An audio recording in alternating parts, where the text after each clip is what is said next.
Anything you can dream about, you can create. This year's highest grossing film was the Minecraft movie, which obviously doesn't take place in the real world primarily, but it was shot in Canada.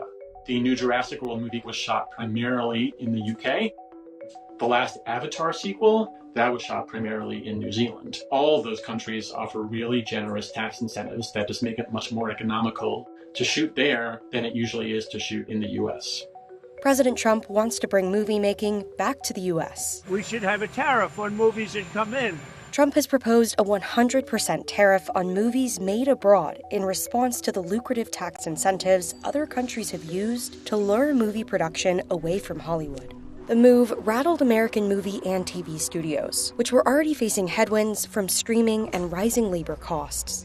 It's really unclear how he even has the power. When you say tariffs on movies, does that mean on the production cost? Does that mean on the amount of footage shot overseas? Does that mean amount of footage used in a movie shot overseas? The specificity or lack of specificity was baffling. Hollywood has seen an exodus of film and TV production to other countries for years.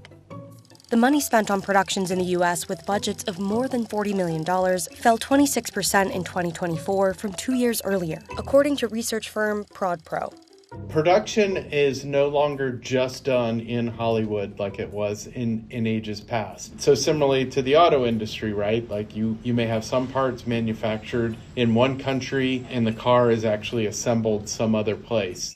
Generous tax incentives and lower labor costs have lured productions abroad. Australia is one where a lot of production has gone. The UK has been very active and aggressive in their production incentives. Canada, our nearest neighbor, also has had a long history of both a federal and provincial level production incentives. The industry has become quite fragmented as multiple states and countries have looked to attract various parts of it. Several U.S. states offer their own tax breaks for film and TV production. For example, the recently released Marvel film Thunderbolts was shot in Georgia. It is not impossible for the industry to start planning to bringing stuff back to the United States. And I can tell you with assurance that that's already, being discussed. This industry does not like uncertainty. Hollywood labor unions applauded Trump's desire to bring production back to the U.S., although they questioned the use of tariffs.